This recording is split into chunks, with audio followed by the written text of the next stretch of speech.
you ought to be happy where you are working. And I always worry about people who say, you know, I'm going to do this for 10 years. I really don't like it very well, and then I'll do 10 more years of this. I mean, that's a little like saving up sex for your old age. I mean, not a very good idea. When I started Microsoft, I didn't think of it as all that risky. You've always got a job with me, Bill. And the thing that was scary to me wasn't quitting and starting the company. It was when I started hiring my friends, and they expected to be paid.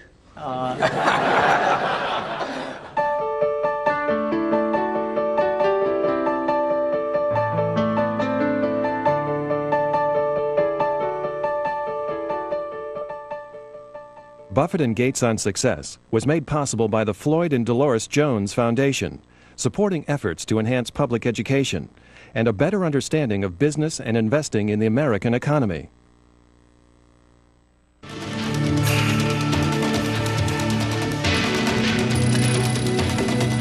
This program is brought to you by the NASDAQ stock market.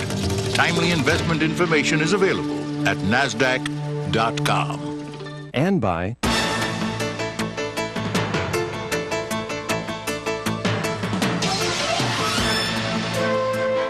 the New York Stock Exchange. The world puts its stock in us. Each spring in Omaha, Nebraska, thousands of investors gather from around the world. How long does it take to get over here from Paris, France? 10 hours. For Sweden? Roughly, it's a day flight. A lot of people. It reminds me of New York, a lot of people. They come for the annual shareholders meeting of an investment company, Berkshire Hathaway. Many come just for a chance to meet Berkshire's legendary chairman, Warren Buffett. Obviously, when the stock goes up a lot, it creates interest. And we've got... During the past 4 decades, Buffett's uncanny success in picking stocks has made big money for Berkshire shareholders, including Buffett himself. His net worth is estimated at more than $30 billion. One highlight of the annual meeting is Berkshire Hathaway Day at an Omaha Royals baseball game. Buffett throws out the first pitch. Books analyzing Buffett's investment philosophy have acclaimed him the world's greatest investor.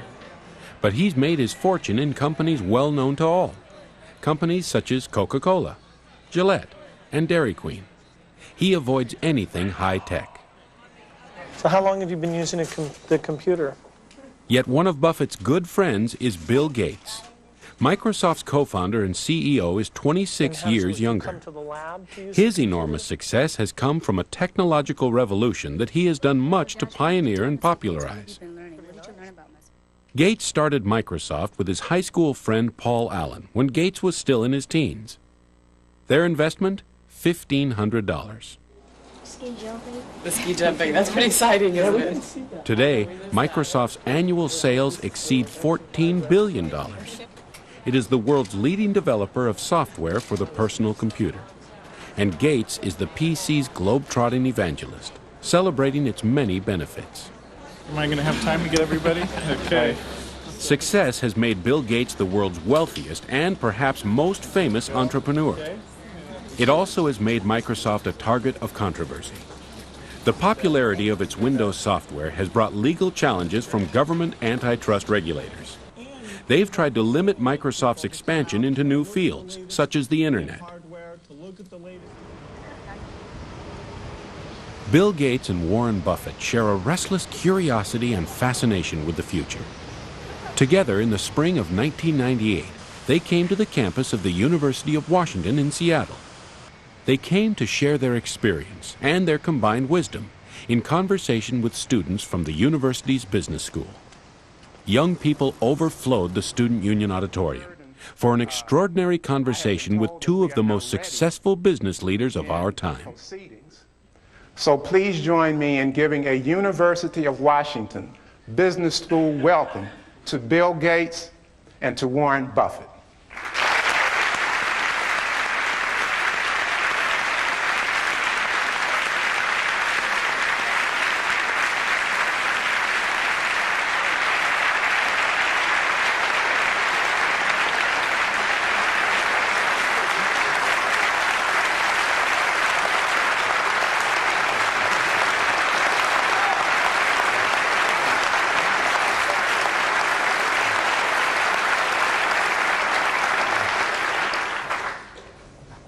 Well, I thought I ought to start this off by announcing that Bill and I have a small bet as to who would get the most applause. And I suggested that I bet my house against his, but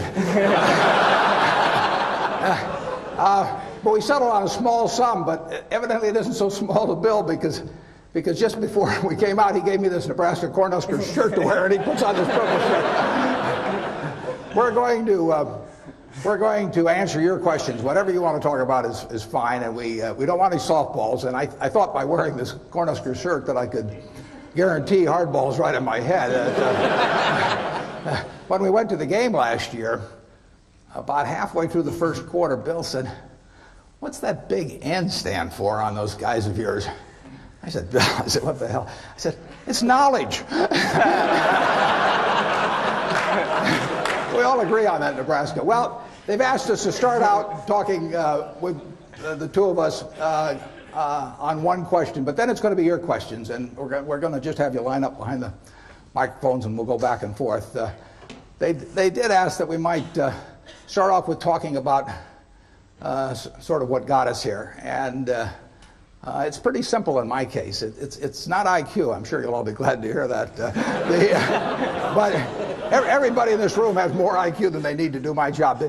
The big thing is rationality. And in other words, you know, I always look at IQ and talent as sort of representing the horsepower of the motor. But then in terms of the output, the efficiency with which the motor works, that depends on rationality, because a lot of people start out with 400 horsepower motors and get 100 horsepower of output, and it's way better to have a 200 horsepower motor and get it all into output. And so why do smart people do things that interfere with really getting the output they're entitled to? And it gets into habits, into character, into temperament, and it really gets into behaving in a rational manner. It's not getting in your own way.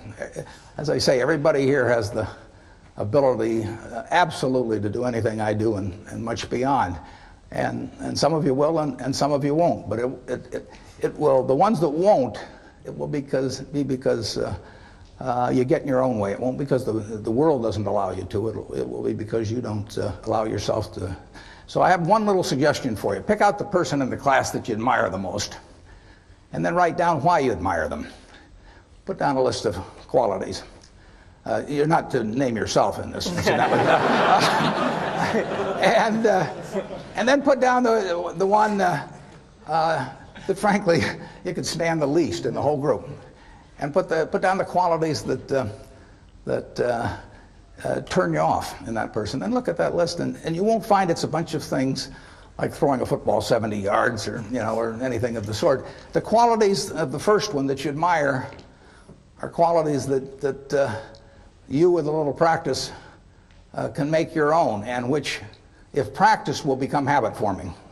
The chains of habit are too light to be felt until they're too heavy to be broken. I mean, my age, I can't change any of my habits. I mean, I'm stuck. But at your age, you will have the habits 20 years from now that you decide to put into practice today. So I just suggest that you look at the habits you admire in others, or the behavior you admire in others, and make those your own habits, and you look at what you really find somewhat reprehensible in others, and just decide, those are things you're not going to do. Ben Franklin did that a few hundred years ago, and it still works today. And if you do that, you'll find that you convert all your horsepower into output. So with that sermon, I'll let Bill give you another one, and then we'll get into your questions.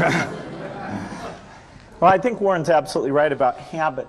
I was lucky enough when I was quite young to have an exposure to computers, which were very expensive and kind of limited in what they could do, but still fascinating. And some friends and I really talked about that and decided that they would change because of a miracle technology of chips into something that everybody could take advantage of.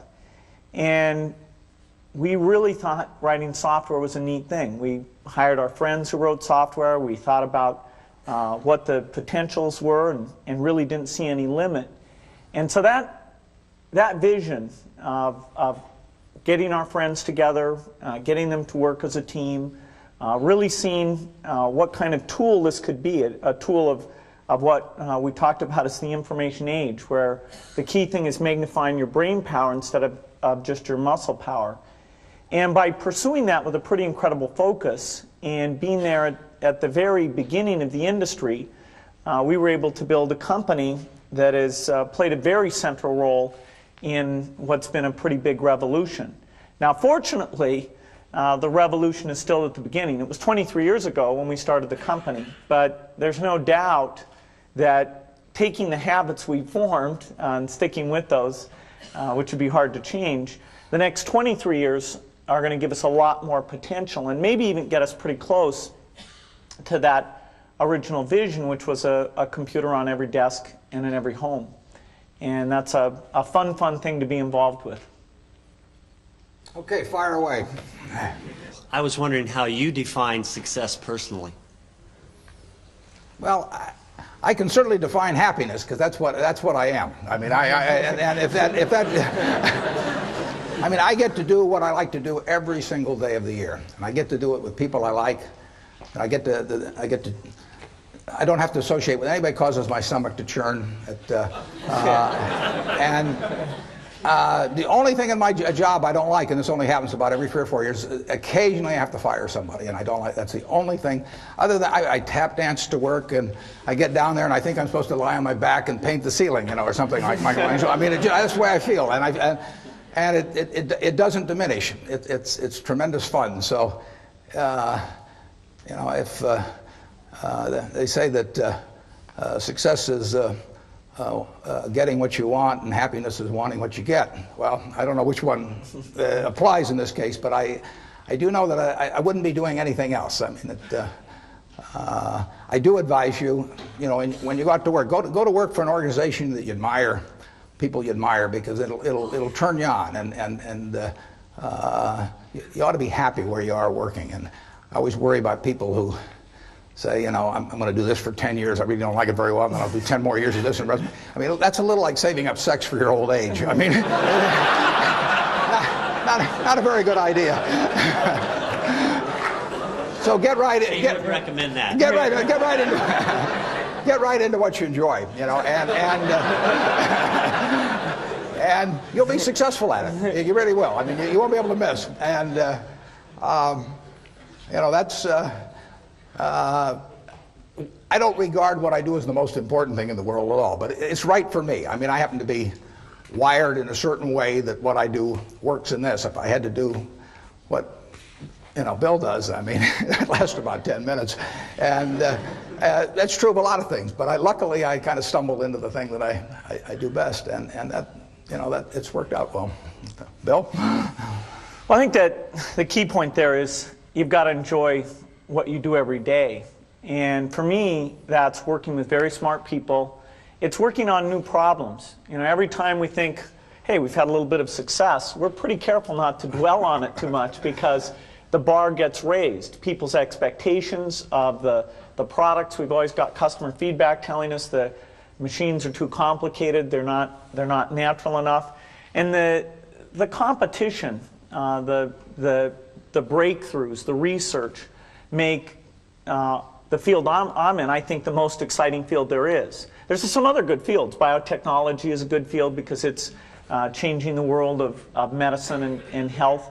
But the computer industry, in particular software, I think is the most exciting, and I think I have the best job in that business. Don't you think Dairy Queen is more important to the country?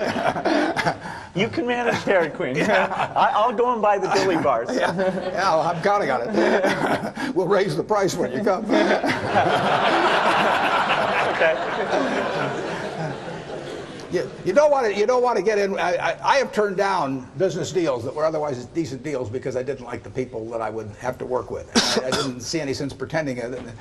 And to get involved with people that really cause your stomach to churn. I say it's a lot like marrying for money. That it's probably a bad idea under any circumstances, but it's absolutely crazy if you're already rich, right?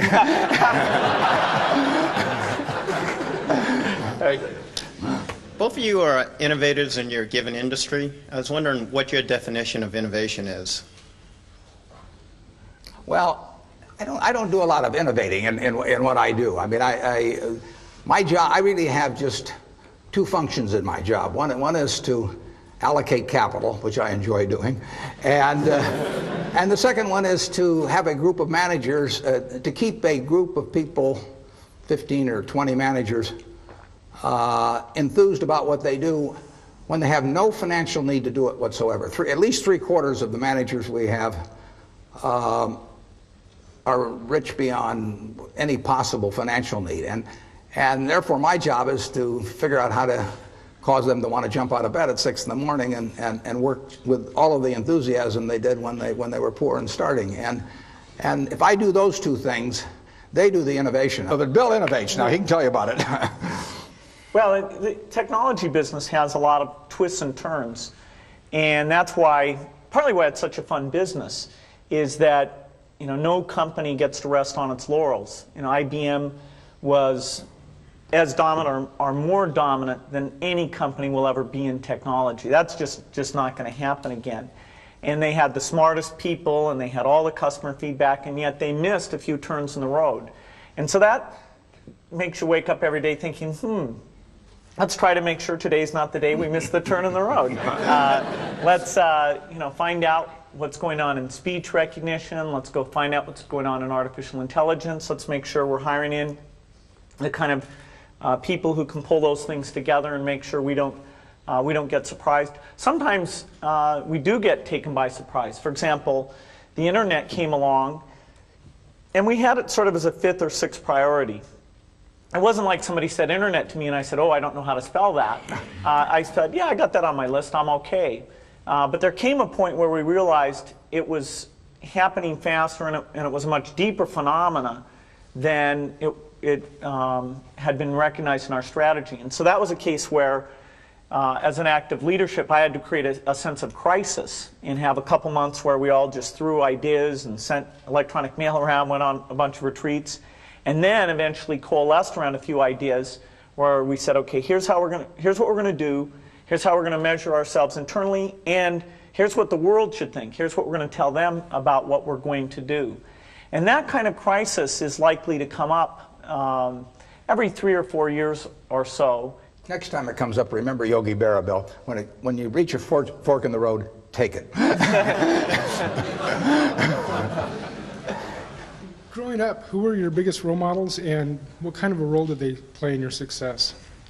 I had great parents, both of whom were involved in lots of interesting activities and would come home and talk to us about the world of business or law or politics or the charitable activities they were involved in. And so that made us, myself, my sisters always thought about, well, what are we going to do out there? They had us as avid readers, and so we had pretty broad interests in reading. Scientists were a group that I gravitated to because this notion that just out of their heads they came up with neat ideas, that sort of fascinated me. So quite a bit of the time I thought I'd be a mathematician or a scientist. It was only when I got to Harvard that I started to think of this sort of all-absorbing hobby I'd had, computer stuff, which I just thought, okay, I got to get rid of this, and decided to do something serious. I started to realize, this is pretty serious, and it's actually more interesting and more impactful than going and trying to come up with a new theory in math or anything else. And so I had that dilemma for a couple of years, but eventually decided that computers really was a great thing to be involved with. Yeah, I think you're 100% on the money in focusing. I would, instead of calling them role models, I call them heroes, actually. And I think if you tell me who your heroes are, I can tell you how you're going to turn out to quite an extent by this point in life. And I have been extraordinarily lucky in that none of my heroes ever let me down. I mean, the ones I came up with throughout their lives, I've never felt that I've been let down in any way with it. Number one was my dad, and had a huge impression on me.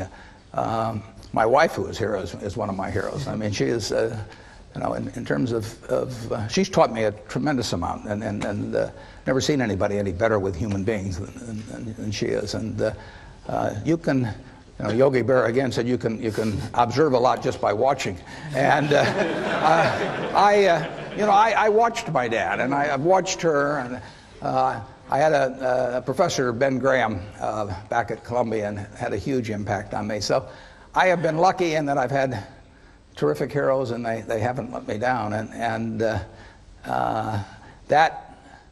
that takes you a long, long way. I've gone through one or two periods where we're kind of tough in life, but not. I mean, everybody's had that, but having the right heroes will take you right through it. The internet exposes us to vast amounts of information, and in particular, children are being exposed to more and more complex issues at very young ages. Yourself being a father, Mr. Gates, I was wondering if you had any comment on the access now to information, and how do we handle that? Well, definitely the internet has every kind of information you can imagine. All the worst things and best things that people are interested in are out there in great quantity. And so there's a decision a parent has in terms of, do you let your kid go out onto the internet?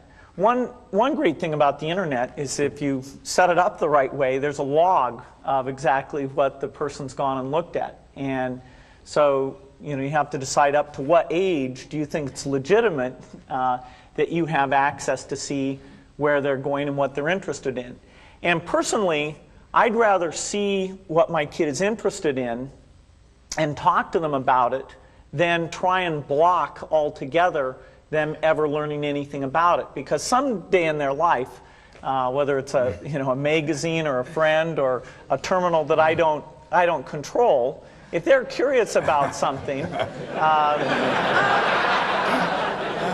they're going to find out about it. And my theory is not that my child will be okay as long as they don't hear about things. You want to have the full experience, and but I think on the whole, the fact that a kid has this tool to be curious about all these topics, that's got to be a fantastic thing. I can't improve on that. But I just got to the age where Bill lets me watch the internet alone. So I've been trying. That's a good story. I've been trying to evangelize personal computers to Warren ever since we met, which is over about 7 years ago now. And it was amazing. I talked about stock quotes and spreadsheets and all these things.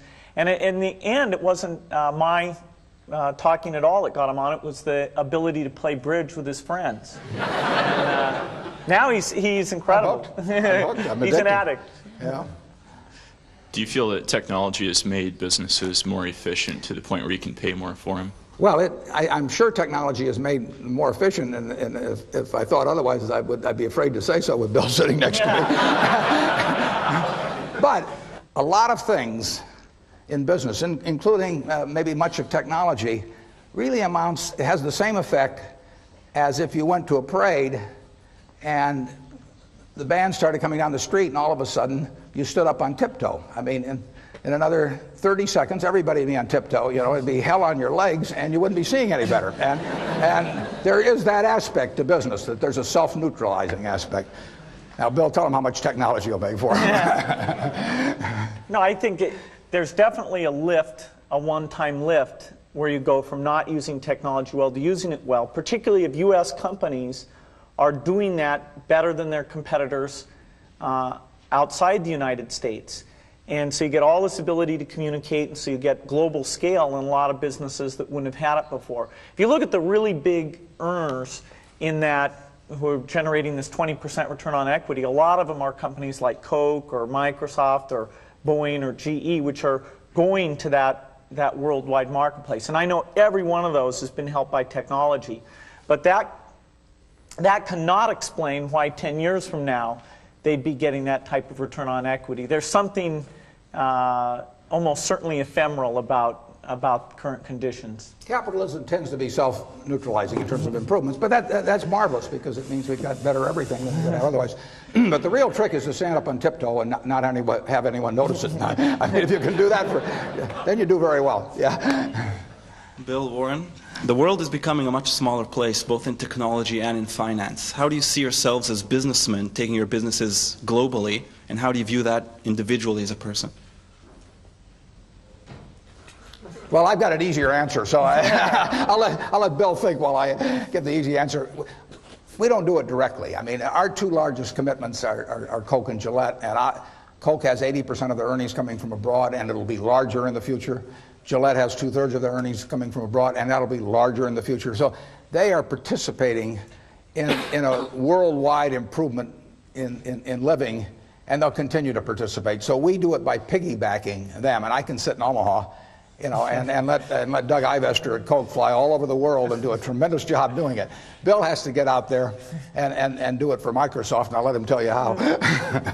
One great thing about our business is it is global. That what do you need in a spreadsheet? About the same thing in Korea and Egypt as you need in the United States. And the PC standard is a global standard. We have to do some adaptation for the local languages, and that's a fun part of our business, understanding bidirectional languages and the large alphabets that you have in Chinese, Japanese, and Korean.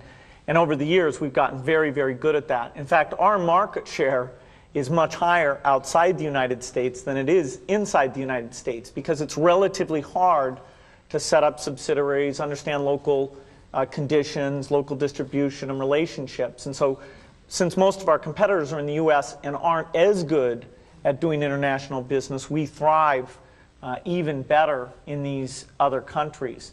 Most of our growth will come from outside the United States. The United States will get to the point where it's largely a replacement market. Most homes and business desktops will have PCs. Now, that doesn't mean they won't replace them, that they won't want better software that can see, listen, and learn. But outside the U.S., we still have that early slope phenomena. So it's very much a global business.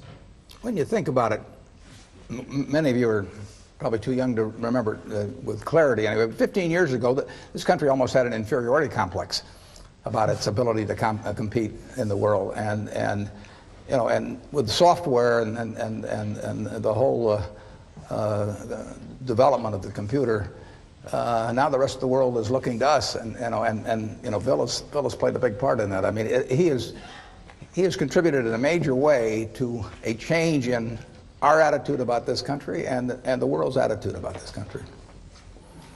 So, what impelled you to make a trip together to China in 1995, and what's your perception before and after the trip? And most interesting, the next question is, what has that trip affected your global business decision in that region since? Well, we went to China for a lot of reasons, partly to relax and have fun.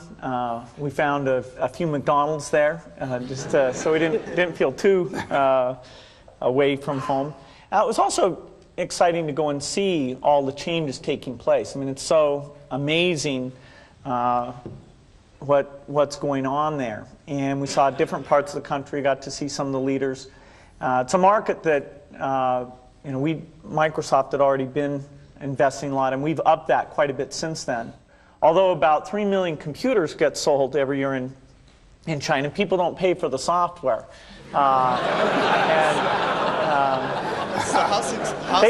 They will, though. It's sort of as long as they're going to steal it, we want them to steal ours. They sort of get addicted, and then we somehow figure out how to collect sometime in the next decade. So it's a great place to be involved in, and it was a lot of fun, which was, I guess, the key goal. My family was amazed I went. I'd never traveled more than maybe the outer reaches of the county in Nebraska, and I just went and had a terrific time, and also confirmed my feeling that there were going to be a lot of Coca-Cola sold there in the future.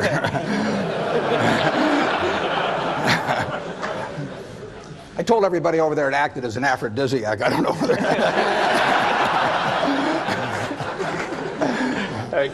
As two of the most successful business people in the country, what role do you see for yourselves in giving back to your respective communities? And how do you use your influence to get others to give back as well? Well, I think we both have a quite a similar philosophy on that. I know in my own case that 99% plus will go back to society, and that'll actually count everything that my family and I have lived on during our entire lifetimes. But just because we've been treated extraordinarily well by society. You know, I'm lucky. Bill said if I was born a long time ago, I'd have been some animal's lunch. You know, I mean, I don't run very fast. You know, but I'm wired in a particular way that in a market economy, big capitalist economy, lots of action, I'm well adapted for that. I'm not adapted for pro football. I'm not adapted for violin playing. I happen to be in something that pays off huge in this society. And basically, I get the fun of playing around with that while I live, but it will all go back to society, and I think it'd be wrong to be otherwise, frankly. If I'd been dropped down in some remote country or in almost any other place in the world, I wouldn't have been worth a damn. I mean, I am here because of a tremendous society that surrounds me, and the fact that I happen to be well adapted to a certain part of it. And so it's all going to go back to society, and I know Bill feels very similar. No, I think that's a great philosophy, not to mention the fact that passing along lots of money can be a bad thing for the people who receive it. They might not think so at times, but no, I've never put it to a vote.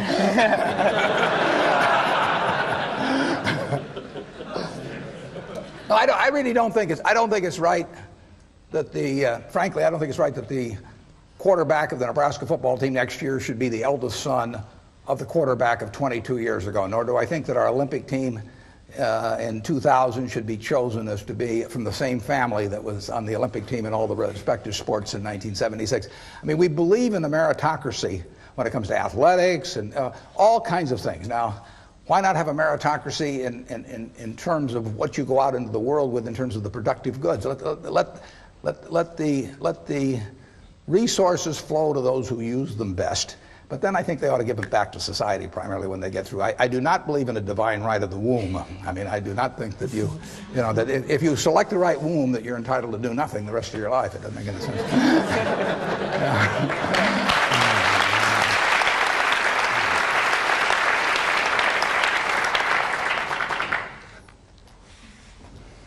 Hi, there's been a lot of discussion about how the information age is revolutionizing society. And I would like to get your opinion about which countries and industries and companies are best prepared to take advantage of these changes and what factors would account best for their success. Maybe I'll start with that.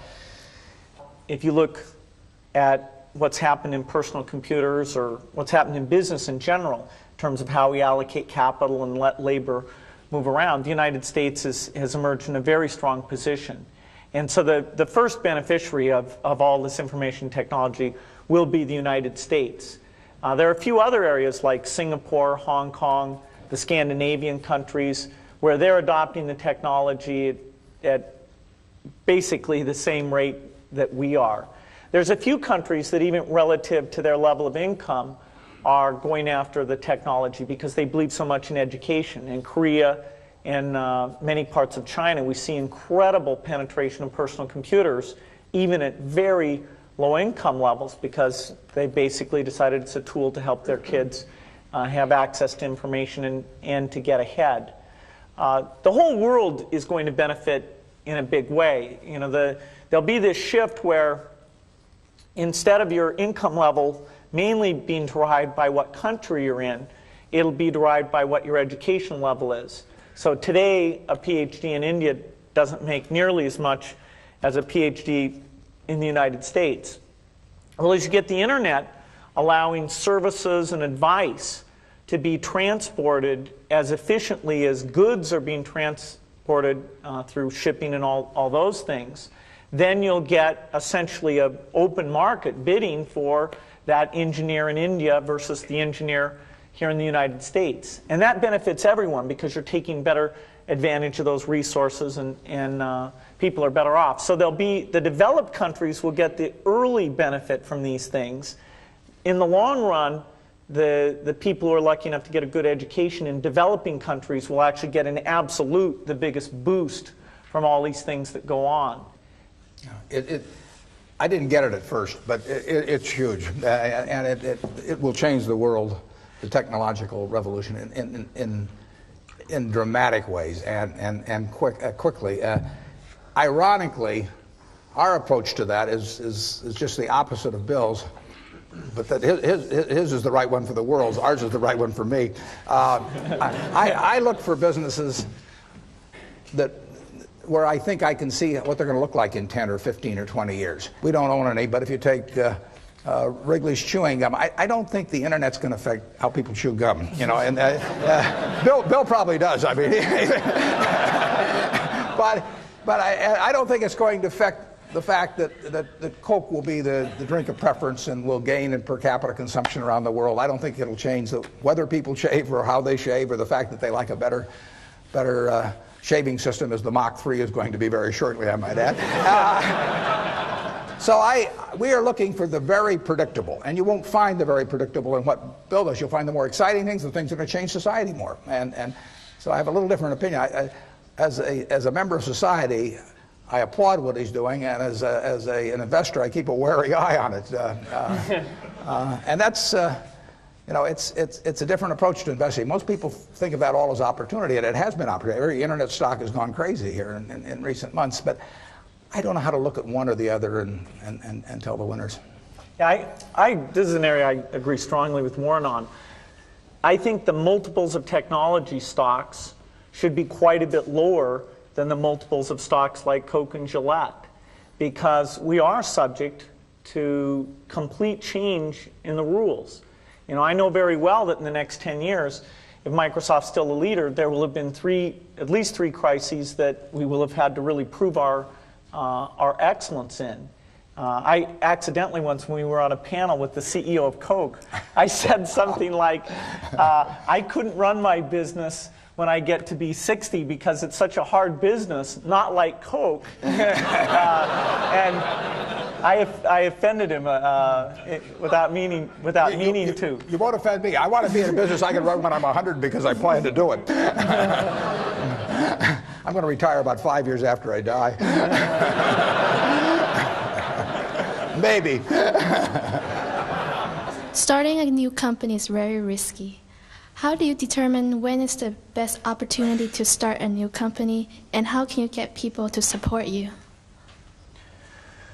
Well, when I started Microsoft, I didn't think of it as all that risky. I mean, I was so excited about what we were doing. It's true I could have gone bankrupt, but you know, I had a set of skills that were highly employable, and in fact, my parents were still willing to let me go back to Harvard and finish my education if I wanted to. You've always got a job with me, Bill.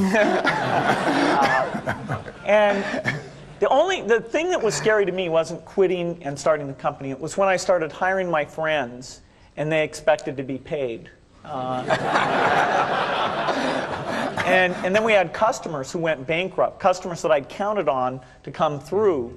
And so then I got this incredibly conservative approach that I wanted to have enough money in the bank to pay a year's worth of payroll, even if we didn't get any payments coming in.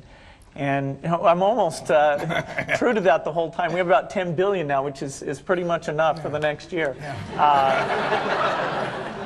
Anyway, you know, if you're going to start a company, it takes so much energy that it better overcome your feeling of risk. I don't think that you necessarily, if you're going to start a company, should do it at the start of your career. I think there's a lot to be said for working for a company, learning how they do things. You know, if you're young, it's hard to go lease premises. They made that hard for me. You couldn't rent a car when you were under 25 at the time, so I was always taking taxis to go see customers. And the people would, people would say, well, we're going to go have a discussion in the bar. Well, I couldn't go to the bar.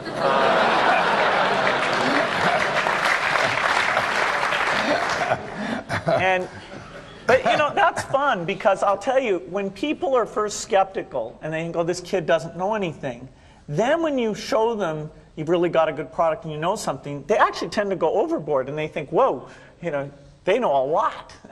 Let's really do an incredible amount with these people. So our youth, at least in this country, was a huge asset for us once we reached a certain threshold. It is hard.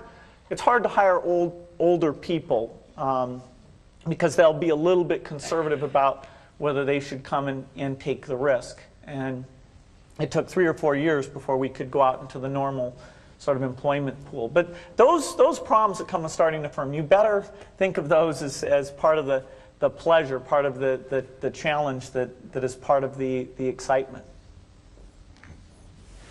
I was curious what each of you felt was the best business decision you'd made throughout your career. The best what? Business decision.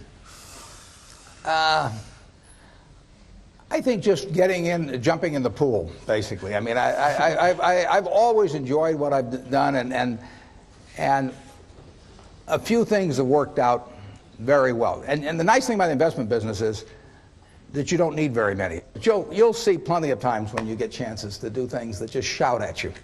And the thing you have to do is when that happens, you have to take a big swing. I mean, that is no time to be reading a book on the theory of diversification. I mean, that is the time to put very significant. When you find something where you know the business, it's within your circle of competence, you understand it, the price is right, the people are right, then you take your thumb out of your mouth and you barrel in. We were talking at breakfast this morning about of all Warren's investments decisions, which was the worst decision? Which it's amazing, and they're tough to find because he's the track record's unbelievable. But we, I think, decided that by some metric, buying the company that his company is named after was probably the worst investment decision. That's true. I mean, we went into a terrible business because it was cheap, and it's what I refer to as the used cigar butt approach to investing. You know, that you see the cigar butt down there, it's soggy, it's terrible, but there is one puff in it and it's free. And that's what Berkshire was when we bought it. I mean, it was selling below working capital. Actually, buying Berkshire Hathaway, buying control of it, was probably the biggest single bad decision that I've made. And then I made all kinds of decisions that have cost us billions of dollars, but they've been mistakes of omission rather than commission. I mean, there were businesses that we knew enough to buy a lot of. I don't worry about not buying Microsoft because I didn't understand that business. I didn't understand Intel. But there were businesses that I did understand. Fannie Mae was one. I mean, I made a decision to buy it, and I didn't execute. And we would have made many billions of dollars on something that was within my circle of competence, and I didn't do it. And you don't see that. Conventional accounting doesn't record that. But believe me, it happened. In my case, I'd say my best business decisions really have to do with picking people. Deciding to go into partnership with Paul Allen is probably at the top of the list. And then subsequently hiring a friend, Steve Ballmer. And having somebody who you totally trust, who's totally committed, who shares your vision and yet has a little bit different set of skills, and also acts as a check on you. Some of the ideas you come up with, you run by them because they're going to say, hey, wait a minute, have you thought about this and that?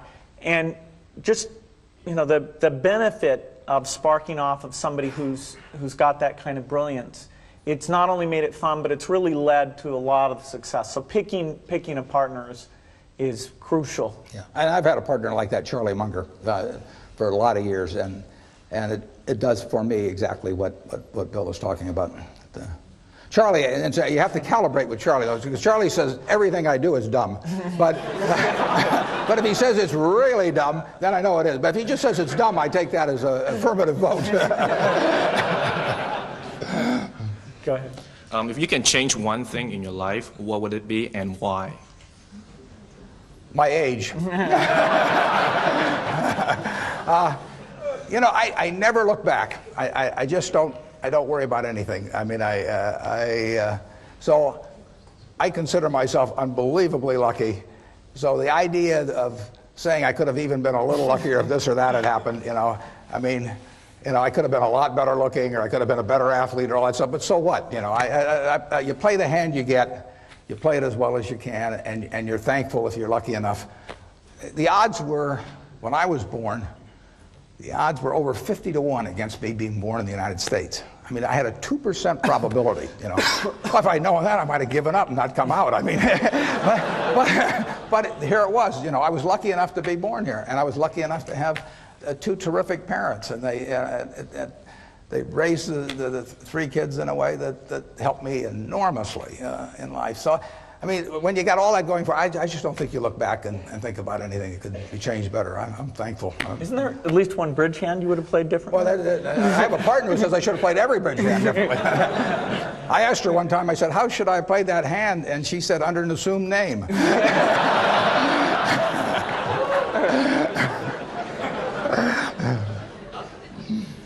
I think the key resource you have to deal with is your time and how you spend time.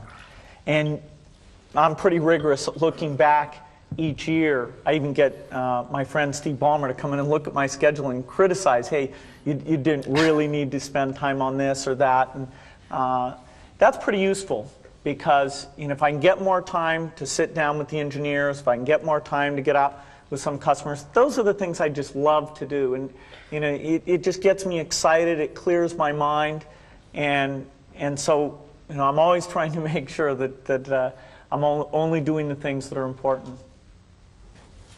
Hypothetically, if you were to lose everything today, keep everything in the past, but right now starting fresh, and you could only keep 3 things in your life, tangible or intangible, what 3 would those be? Well, I'm not sure how you define the 3. I mean, you know, you'd like to know everything that you now know. I mean, because what essentially the things I've applied in the past are going to be applicable in the future. This may sound, if I lost it all without losing any money of any other people, it wouldn't bother me a lot. If I took other people down with me, it would kill me. You know, I mean, you know, that is the one thing that would just that would destroy him, because I wouldn't be able. I'm not sure I'd recover from that. But if it was just my money, it wouldn't make any difference at all, because I keep living about the same. Have to give up the plane. I'd give you a job. Yeah, but I mean, I eat the same way everybody in this room eats. You know, he eats a lot worse than you guys do. Well, depends how you define worse, but I think you're right. And you can get, I mean, in terms of medical care or anything, there's very little difference in how the people in this room live now and are going to live in the next 10 years than the way I do. So I wouldn't miss anything. I mean, I would like to keep playing the game because I enjoy it. So if I had the knowledge that I've had that gotten me here, and I had anything to work with at all, and I could probably talk somebody into giving me a few bucks to start it. But I would have a lot of fun playing the game again. I mean, it might be, you know, I'm not sure I want to follow your experiment, but I think it'd be just about as much fun as what I do. Yeah, as long as people didn't go down with me, that would be no fun. Bill? Yeah, starting out at a small scale again, you know, it's got a certain attraction to it, but. You know, I think it's interesting. Our business is not one where money makes that much difference at all. You know, in fact, somebody was saying to me recently that, you know, Microsoft has such a strong position in our business, and I was saying, hey, if you took 30 of the top people and drafted them over to the other team, the score would change, you know, very, very quickly.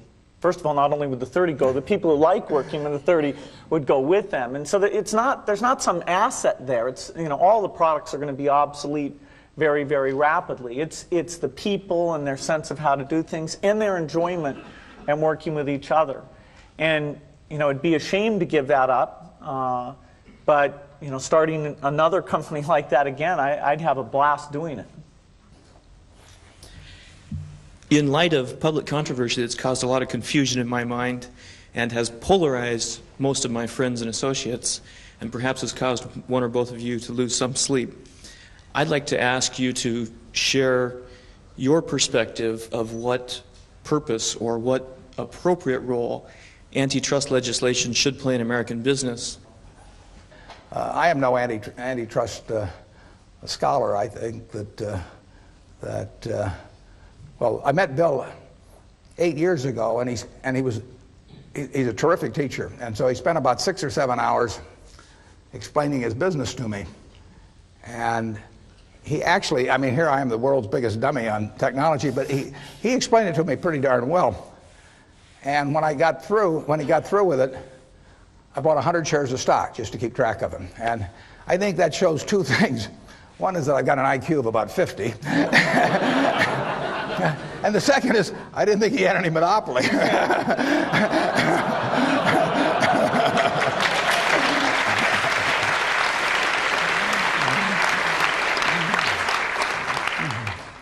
Well, the key goal of competition law is to protect consumers and to make sure that new products get created and that those products are very innovative.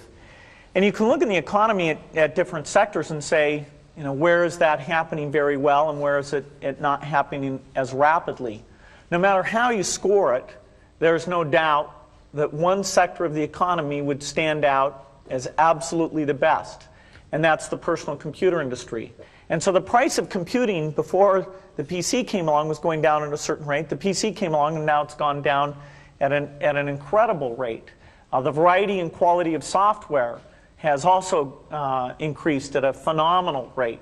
We're absolutely at the peak of that today. The number of new software companies being started, the number of software jobs, the level of investments, the number going public. I mean, it's way beyond even what it was 3 years ago. It's on a big uptake. And so consumers are doing very, very well. And so it is somewhat of a surprise to find ourselves in an antitrust controversy.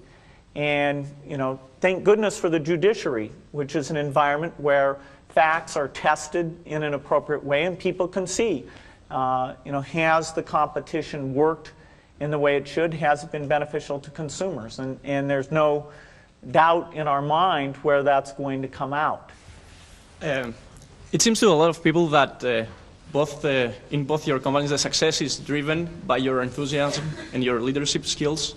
How do you see your organizations in the post-Buffett and post-Gates era, and how do you prepare your companies for that period? Well, your assumption is wrong, because I will keep working until about 5 years after I die, and I've given the directors a Ouija board, and they'll be in touch. But at the Ouija board it doesn't work. We have outstanding people that can do what I do. And we've got the people identified to do that, and the board of directors of Berkshire knows who they are. And in fact, I've got a letter. I've already sent out a letter that tells what should be done, and I've got another letter that's addressed, which will go out at the time, and it starts out, "Yesterday I died," and then it just tells what the plan for the company is, and it's all taken care of. It's all written. I put down at the bottom of it, I put "dictated but not read."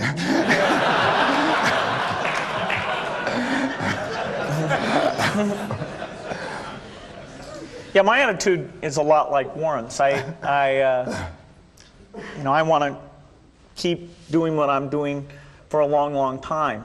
I think probably a decade from now or so, even though I'll still want to be totally involved with Microsoft because it's my career, I will pick somebody else to be CEO. And see some hands in the audience. That's a big transition for a company. You know, sometimes you find somebody who does better, and sometimes you don't. And no, I actually am interested in people who want the job. It's got some fun parts to it.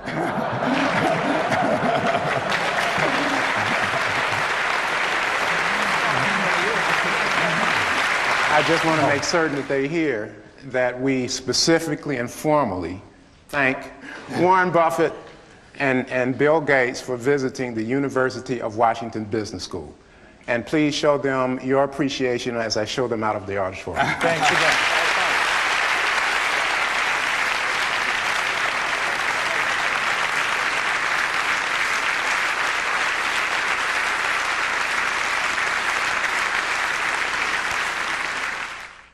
So what did you think? Both Bill and Warren were both very entertaining. And a lot of the questions were on a personal basis, so that was kind of nice to see another side of them as opposed to the business side. Warren Buffett's comments about being true to yourself and following what it is that feels right ring true to me. That was good to hear that message, especially from someone who's been so incredibly successful in what he's done. Both of them mentioned about in order to succeed, you must be happy in what you do, and that I find it to be much more important than acquiring wealth and fame, in the sense that you have your internal sense of achievement, that you have done something that is different.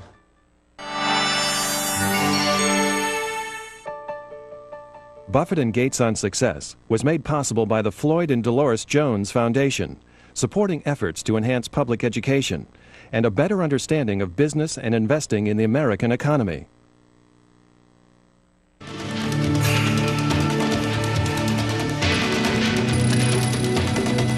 This program is brought to you by the NASDAQ stock market. Timely investment information is available at NASDAQ.com. And by